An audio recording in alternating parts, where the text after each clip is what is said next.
Good morning dear students. Class twelfth की विज्ञान में आज हम लोग ओजोन के विषय में पढ़ेंगे। ओजोन जिसका अणुसूत्र होता है O3। सर्वप्रथम सन 1785 में वान मेरम या कुछ लोग कहते हैं वान मारम ने सन 1785 में ऑक्सीजन गैस में विद्युत विसर्जन किया, विद्युत धारा का प्रवाह किया, विद्युत की स्पार्किंग की।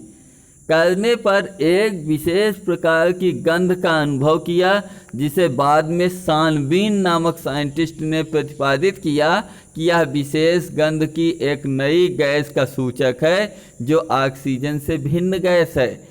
इस भिन्न गैस का नाम उन्होंने ओजोन दिया।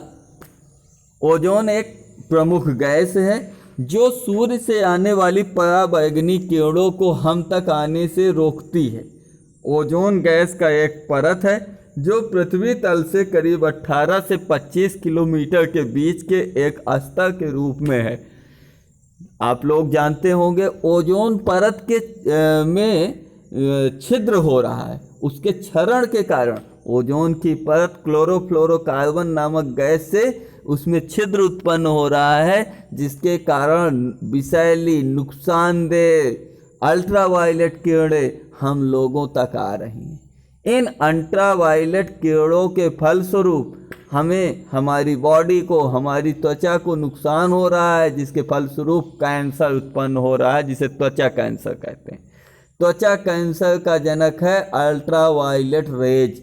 अल्ट्रावायलेट रेज का केवल 0.001% अभी तक पृथ्वी में आने में सक्षम हो सका है मैक्सिमम, यानी 1% का 1/1000वां हिस्सा कहीं 1% आ जाए तब क्या होगा, या उससे भी कम 1/1000% से भी कम ही अपनी पृथ्वी तल तक आने में सक्षम हो सका है।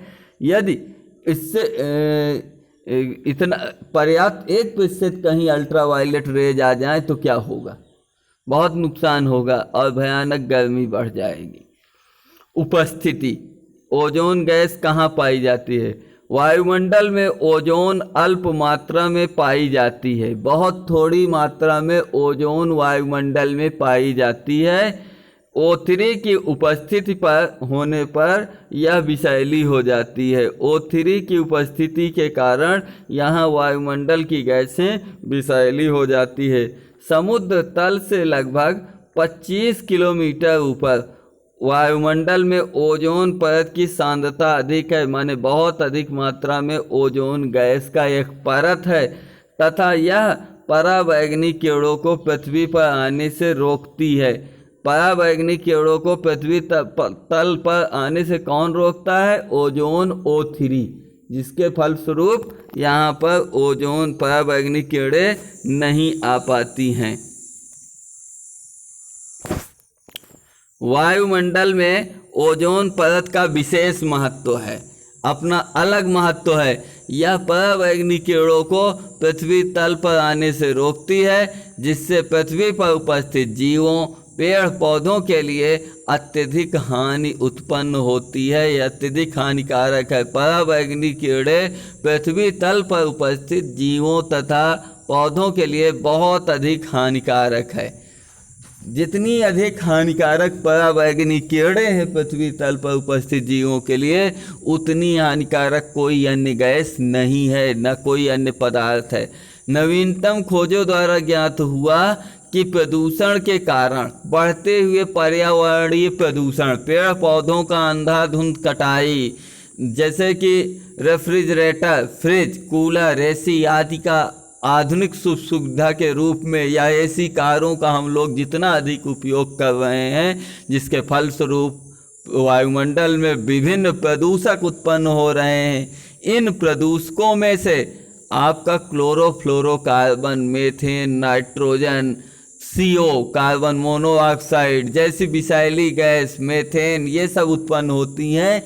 ये सब ओजोन परत का क्षरण करती हैं, जिससे प्रदूषण के कारण वायुमंडल वायुमंडल के ऊपरी भाग में उपस्थित ओजोन परत में सुराख हो गया है। सुराख मीन्स छिद्र, जो पृथ्वी पर रहने वाले जीवों और पेड़ पौधों के जीवन के लिए खतरे का सूचक है। पृथ्वी पर उपस्थित जीव एवं पेड़ पौधों के लिए अत्यधिक खतरनाक है। ओजोन बनाने की विधियाँ। ओजोन किस प्रकार से बनाया जा सकता है? Methods of preparation of ozone.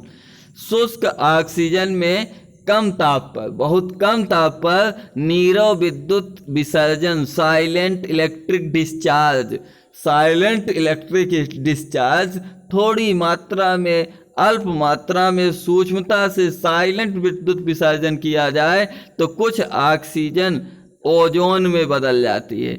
इस प्रकार प्राप्त मिश्रित मिश्रण जो है लगभग 5 से 10% ओजोन होता है। इस प्रकार के प्राप्त मिश्रण में 5 से 10% ओजोन होता है, जिसे ओजोनीकृत ऑक्सीजन कहते हैं। नीरव विद्युत विसर्जन हेतु प्रयोग किए गए उपकरणों को ओजोनाइजर कहते हैं। ओजोनाइजर, नीरव विद्युत विसर्जन की जो क्रिया की जाती है, इसमें कुछ उपकरण प्रयोग किए जाते हैं। इन उपकरणों को हम ओजोनाइजर कहते हैं। ओजोनाइजर कई प्रकार के होते हैं, जिनमें से कुछ प्रमुख ओजोनाइजर निम्नवत हैं।